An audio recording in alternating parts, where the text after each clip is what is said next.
वो कहते हैं मैदान में हारा हुआ इंसान फिर से जीत सकता है, लेकिन मन से हारा हुआ इंसान कभी जीत नहीं सकता। प्यारे बच्चों, आपका फिर से स्वागत है आपके अपने YouTube channel success in commerce by Jain sir. और हम डिस्कस कर रहे हैं 12th क्लास बिजनेस स्टडीज का सेकेंड चैप्टर, जो कि प्रिंसिपल ऑफ मैनेजमेंट। इस चैप्टर में आज हम डिस्कस करेंगे difference between management principle and principles of pure science. Difference between management principles and management techniques. Difference between management principle and values.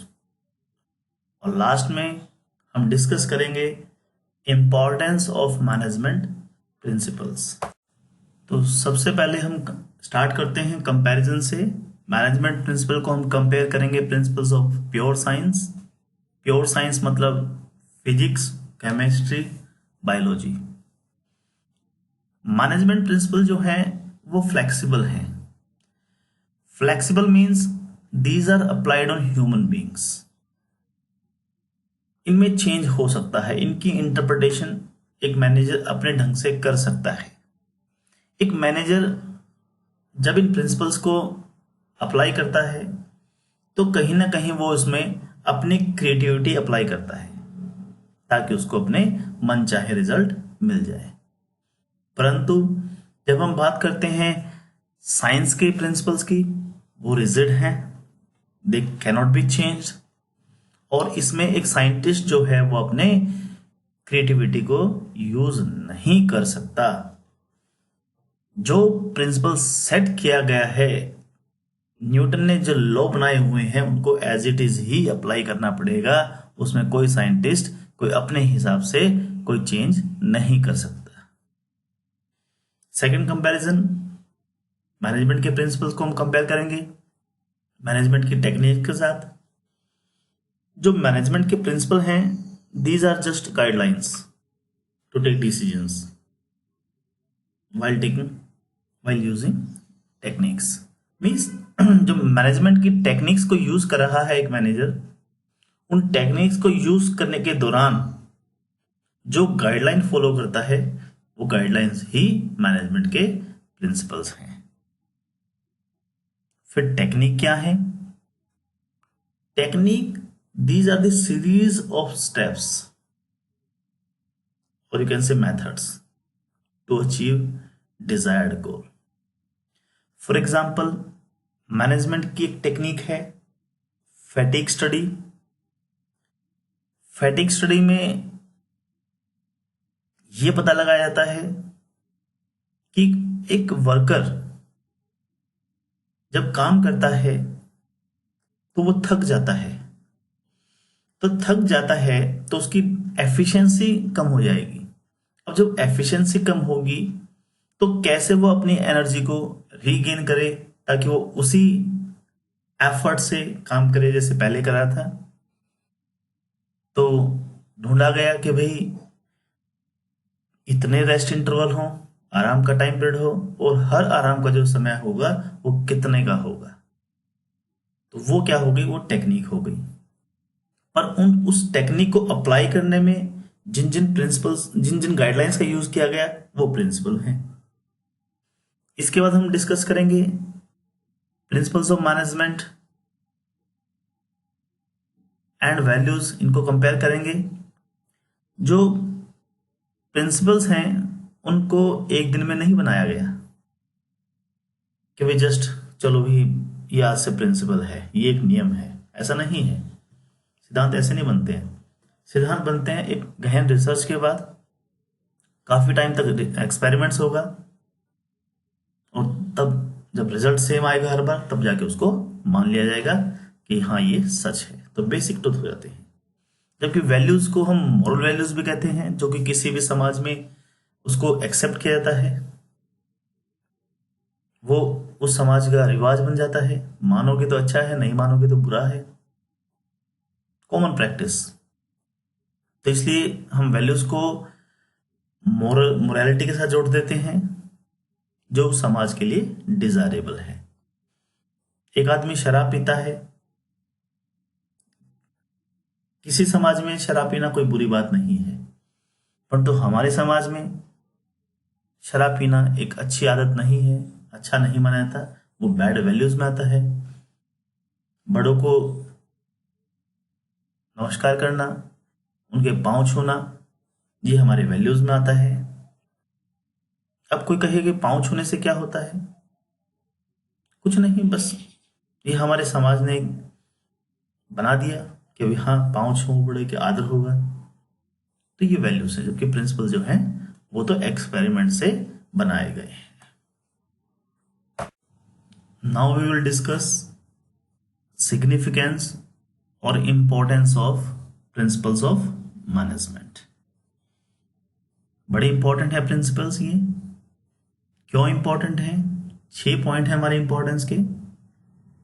पहला है providing manager with useful insight into reality. Second, optimum utilisation of resources. Third, helps in taking scientific decisions. Fourth, helps in meeting changing environment requirement. Fifth one, fulfilling social responsibilities. And last one, helps in management training, education and research. अब इनको हम one by one discuss करेंगे। पहला importance का point है कि management principle helps in providing managers with useful insight into the reality. बेटा ध्यान से समझना, इंसाइट इनटू रियलिटी। इनसाइड, अंदर देखना, झांक कर देखना वास्तविकता के अंदर।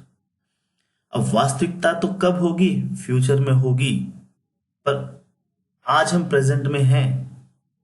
मीन्स आज हम ऐसा क्या करें कि भाई हमको वो हमारा फ्यूचर मीन्स जो हमारे गोल हैं वो अचीव हो जाए। तो हम मैनेजमेंट प्रिंसिपल्स को अप्लाई करेंगे तो हम क्या करेंगे? प्रेजेंट में रहते हुए ही फ्यूचर का पता लगा लेंगे कि हमारे टारगेट ये अचीव हो जाएंगे। जैसे कि वो डोरेमोन में एक एनीवेयर डोर होता है, वो वहीं से ही क्या करते हैं? प्रेजेंट में रहते हुए कहीं भी पहुंच जाते हैं। तो एनीवेयर डोर हमारा मैनेजमेंट प्रिंसिपल है मैनेजमेंट के लिए, जो कि उसको हेल्प करेगा फ्यूचर में देखने के लिए। जब एक मैनेजर इन प्रिंसिपल्स को यूज करता है ना, तो उनकी नॉलेज, उसकी एबिलिटी और उसकी अंडरस्टैंडिंग बढ़ जाती है कि भाई वो जो सिचुएशंस आएंगी, सर्कमस्टांसेस आएंगी, वो अब उनको बेटर तरीके से जो है वो डील कर पाएगा। अब वो टाइम नहीं है कि भाई वो अपनी गलतियां करें और फिर जो है वो उन गलतियों से सीखे। अगर वो प्रिंसिपल्स को अप्लाई कर देगा तो उसकी एफिशिएंसी इंक्रीज होगी, वो वेस्टेजेस कम करेगा, कोई उसको trial and error method use नहीं करना पड़ेगा। इसको हम एक एग्जांपल से समझाएंगे। एक प्रिंसिपल है, प्रिंसिपल ऑफ डेलीगेशन। इसमें एक मैनेजर जो है अपने काम को अपने सबॉर्डिनेट्स में डिस्ट्रीब्यूट कर देता है। तो जब एक मैनेजर ने ये चीज पढ़ ली, उसको अप्लाई करेगा तो क्या करेगा? वो जो रूटीन वर्क है वो अपने सबॉर्डिनेट्स को डेलीगेट कर देगा। मीन्स वो रूटीन वर्क जो है वो उसके सबॉर्डिनेट्स करेंगे और अब मैनेजर जो है वो इंपॉर्टेंट काम पर अपना ध्यान लगा सकेंगे। तो दैट मीन्स प्रिंसिपल को समझने से हेल्प हो गई उसकी, कि वो इंपॉर्टेंट काम पर अपना ध्यान लगा रहा है और जो गैर जरूरी काम है, रूटीन के काम है, वो उसके सबॉर्डिनेट्स कर रहे हैं। तो इस तरह से उसकी एफिशिएंसी इंक्रीज हो गई। नेक्स्ट है हमारा optimum utilisation of resources. Optimum मतलब बेस्ट यूज। रिसोर्सेज बड़े लिमिटेड हैं, चाहे वो मटेरियल की बात हो, सब कुछ लिमिटेड है। और जब ये लिमिटेड है तो हमको इनका बेस्ट पॉसिबल यूटिलाइज करना है। वो टाइम गया कि भैया आप गलतियां करो, गलतियों से सीखो और फिर आपको जो है सफलता मिलेगी। वो टाइम नहीं है अब, क्योंकि अगर ऐसा करेंगे तो वेस्टेजेस ज़्यादा होंगी। तो इसलिए ट्रायल एंड एरर मेथड को हमने अवॉइड कर देना है। इससे क्या होंगी, वेस्टेजेस कम हो जाएंगी, मिनिमाइज हो जाएंगी, और यू कैन से वेस्टेज हट ही जाएंगी। और इस तरह से जो है वो हमारे रिसोर्सेज क्या होंगे, उनका बेस्ट पॉसिबल यूटिलाइजेशन हो सकता है, and which results into maximum benefit with minimum cost. तो एक मैनेजर जो है इन प्रिंसिपल्स को यूज करता है अपनी लिमिट्स में, जो उसको पावर मिली हुई है उसमें वो अपने डिस्क्रिशन, वो अपना विवेक, अभी मैंने कहा था ना कि फ्लेक्सिबल हैं ये, तो जो फ्लेक्सिबल हैं तो वो उस फ्लेक्सिबिलिटी को यूज करता है, अपने हिसाब से उन प्रिंसिपल्स को यूज करता है, बट विद लिमिट। और क्या करेगा, रिजल्ट्स को अचीव कर लेगा, रिसोर्सेज को ऑप्टिमली यूटिलाइज कर लेगा। Next importance, helps in taking scientific decisions. जब एक मैनेजर डिसीजन लेता है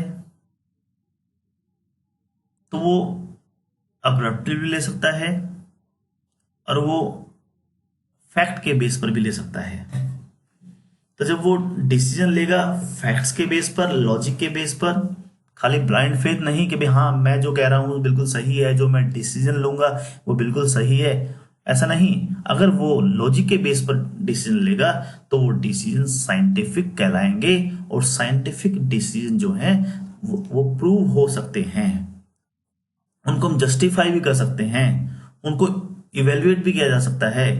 कोई पता लगाना चाहे कि भाई क्या कॉज क्या इफेक्ट रिलेशनशिप है, वो हम पता लगा सकते हैं अगर हमारे डिसीजन कैसे हैं, साइंटिफिक हैं। तो जब हम ये मैनेजमेंट प्रिंसिपल्स को अप्लाई करेंगे ना, तो हमारे डिसीजन जो है वो लॉजिक के ऊपर बेस हो जाएंगे, तो बायसनेस भी खत्म हो जाएगी। जो हम भेदभाव में एक मैनेजर है वो कर सकता है वो भी नहीं कर पाएगा, और कई बार वो फैक्ट्स को बिना पढ़े समझे जो डिसीजन ले लेता था वो डिसीजन भी नहीं ले पाएगा। तो इस तरह से जो है मैनेजमेंट के प्रिंसिपल्स हेल्प करते हैं एक मैनेजर की साइंटिफिक डिसीजन लेने में। Next importance, meeting changing environment requirements. आज का जो बिजनेस एनवायरमेंट है इट इज वेरी डायनामिक, कब चेंज हो जाए पता नहीं चलता, कब टेक्नोलॉजी चेंज हो जाए, कब सोशल नॉर्म्स चेंज हो जाए, कब जो है पॉलिटिकल सिचुएशंस चेंज हो जाए, कब लॉज चेंज हो जाए। मींस बिजनेस एनवायरनमेंट इतना डायनामिक है, तो ऑर्गेनाइजेशन को भी उसके अकॉर्डिंग जो है वो क्या होगा, चेंज करना पड़ेगा, अडेप्ट करना पड़ेगा। तो जो हमारे प्रिंसिपल्स हैं मैनेजमेंट के वो भी फ्लेक्सिबल हैं, रिजिड नहीं है। जैसे ही सिचुएशन चेंज होगी, जैसे ही बिजनेस का एनवायरनमेंट चेंज होगा, वैसे वैसे ही इन प्रिंसिपल्स की इंटरप्रिटेशन भी चेंज हो जाएगी, क्योंकि गाइडलाइन है, जस्ट इनको चेंज कर सकता है, इसमें मॉडिफिकेशन हो सकती है। तो इस तरह से ये प्रिंसिपल जो हैं वो हेल्प करते हैं मैनेजर्स की to meet requirements of environmental changes. इसको मैं आपको एक एग्जांपल से समझाऊंगा। डिवीजन ऑफ वर्क एक प्रिंसिपल है मैनेजमेंट का, काम का बंटवारा। सबसे पहले तो क्या होता था कि भाई कोई भी ऑर्गेनाइजेशन बनी है, उसमें जॉब्स क्रिएट करते थे, मीन्स काम का बंटवारा करते थे, और फिर वहां पर हम स्पेशलिस्ट को अपॉइंट करते थे, यानी काम का बंटवारा हो गया, और जो एक्सपर्ट है उस काम में वो उस काम को करेगा, मीन्स विद इन ऑर्गेनाइजेशन। पर आज के टाइम में कॉस्ट रिड्यूस करने के लिए कंपनी क्या करती हैं, बड़ी कंपनियां क्या करती हैं, वो अपने नॉन कोर वर्क को, जिसमें वो एक्सपर्ट नहीं है, उसको वो किसी बाहरी कंपनी या बाहरी एजेंसी से काम कराते हैं, जिसे हम आउटसोर्सिंग बोलते हैं। और जो उनका कोर कॉम्पिटेंसी जिस चीज में है वो खुद बनाते हैं। जैसे कि एक कार बनाने वाली कंपनी है, उसकी कोर कॉम्पिटेंसी किस में होगी, उसके इंजन में हो सकती है, उसके गियर बॉक्स में हो सकती है, तो उसको तो वो खुद प्रोड्यूस करेगा। बाकी और जो चीज है, टायर हैं, उसके ग्लासेस जो हैं, उसका जो स्टील है, और भी बहुत सारे पार्ट्स जो हैं, उसको वो बाहर वाली एजेंसी से, किसी और कंपनी से खरीद लेगी। टायर किसी की कंपनी से खरीद लिया, ग्लास किसी और कंपनी से खरीद लिया, इस तरह से वहां पर उन्होंने सिर्फ असेंबलिंग की। तो ये एक डिविजन ऑफ वर्क हो गया, एक मॉडर्न टाइम की एक नई इंटरप्रिटेशन हो गई कि बाहर से काम करवाना भी डिविजन ऑफ वर्क आ गया। तो इतना फ्लेक्सिबल है, तो जैसे जैसे एनवायरनमेंट चेंज होता जाएगा, वैसे ही इन प्रिंसिपल्स की इंटरप्रिटेशन की व्याख्या चेंज होती जाएगी। Next importance, helps in fulfilling social responsibility. आज के टाइम में हम एम्प्लॉयज की बात करें, आज के टाइम में हम कस्टमर की बात करें, मीन्स बिजनेस से जुड़े हुए जितने भी हैं ना, वो सभी अवेयर हैं, उनको अपने अधिकारों का, अपने हक का पता है। तो ऐसे टाइम में एक ऑर्गेनाइजेशन को अपनी समाज के प्रति जो रिस्पॉन्सिबिलिटीज हैं, उत्तरदायित्व हैं, उनका निर्वहन करना पड़ेगा, मीन्स सोशल रिस्पॉन्सिबिलिटीज को पूरा करना पड़ेगा। तो जो हमारी मैनेजमेंट की जो थ्योरीज हैं, जो प्रिंसिपल्स हैं ना, वो भी इस दिशा में जो हैं अब आ गए हैं। मीन्स ऐसे प्रिंसिपल्स अब बन गए हैं जो कि एक ऑर्गेनाइजेशन की को प्रेरित करती हैं अपनी सोशल रिस्पॉन्सिबिलिटीज को पूरा करने के लिए। और इवन जो हमारे प्रिंसिपल्स हैं, जो फ्लेक्सिबल हैं, हम कितनी बार डिस्कस कर चुके हैं, मैनेजर्स ने इन प्रिंसिपल्स की इंटरप्रिटेशन भी चेंज कर दी है ताकि वो सोशली रिस्पॉन्सिबल हो जाएं। मींस मैनेजमेंट प्रिंसिपल वही है, किसी टाइम में उसकी व्याख्या कुछ और थी, आज उसको अपने समाज के प्रति उत्तरदायित्व के साथ जोड़ दिया। तो क्या हुआ कि जो कंपनी है, बड़ी कंपनियां हैं, उन्होंने अपने इन रिस्पॉन्सिबिलिटीज को माना और समाज के जो भिन्न भिन्न प्रकार के सेक्शंस हैं, कस्टमर है, गवर्नमेंट है, सोसाइटी है, वर्कर्स हैं, सप्लायर्स हैं, सबके प्रति जो है अपनी रिस्पॉन्सिबिलिटी को माना और उनके लिए वो कुछ ना कुछ कर रहे हैं। अब एक एग्जांपल है प्रिंसिपल ऑफ इक्विटी। पहले के टाइम में इक्विटी का मतलब ये होता था कि कोई भेदभाव ना करो, जेंडर बायसनेस ना करो, वेजेस चाहे वो मेल हो चाहे फीमेल हो, अगर सेम पोस्ट पर हैं तो उनको सेम वेजेस मिलेगी। परंतु आज इस प्रिंसिपल की इंटरप्रिटेशन को जोड़ दिया गया है कस्टमर के साथ, कोई भेदभाव नहीं, सभी कस्टमर आपके लिए सेम है। एनवायरनमेंट के प्रति मीन्स हर जगह जो है हमको समानता का व्यवहार करना है। तो ये प्रिंसिपल ऑफ इक्विटी हो गया, जो हमारे जो सोशल रिस्पॉन्सिबिलिटीज हैं उस पर लागू हो जाता है। Last importance, management training, education and research. Means जो हमारे प्रिंसिपल्स हैं मैनेजमेंट के, वो हेल्प करते हैं मैनेजर्स की ट्रेनिंग में, उनकी एजुकेशन में, और कोई भी जो इस फील्ड में रिसर्च कर रहा है, मैनेजमेंट की फील्ड में रिसर्च कर रहा है, उनकी भी हेल्प करते हैं। हम ये कह सकते हैं कि मैनेजमेंट थ्योरी का हार्ट है, कोर है, क्रक्स है ये प्रिंसिपल्स। जब तक आप इन प्रिंसिपल्स को नहीं पढ़ेंगे, आप मैनेजमेंट सीख ही नहीं सकते। तो इसलिए जब कॉलेजेस में, यूनिवर्सिटीज में मैनेजमेंट की पढ़ाई हो रही होती है, ट्रेनिंग हो रही होती है, तो उनको बिगिनिंग लेवल पर मैनेजमेंट के प्रिंसिपल्स को सिखाया जाता है। क्या हम सोच सकते हैं कि हम किसी का मैनेजमेंट एप्टीट्यूड टेस्ट लें, मीन्स हम ये पता लगाएं कि क्या वो मैनेजर बन सकता है कि नहीं बन सकता है, बिना मैनेजमेंट प्रिंसिपल्स को जाने? तो टेस्ट पॉसिबल तभी होगा ये जब मैनेजमेंट प्रिंसिपल्स उसको आते होंगे।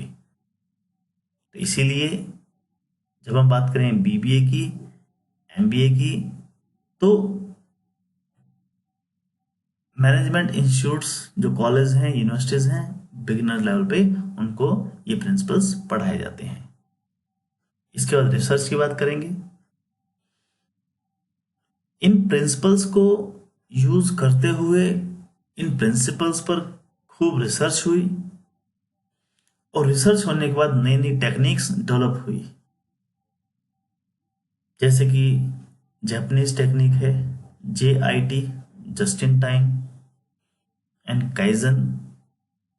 तो नई नई टेक्निक्स जो हैं वो इन प्रिंसिपल्स के ऊपर रिसर्च करने के बाद डेवलप हुई हैं।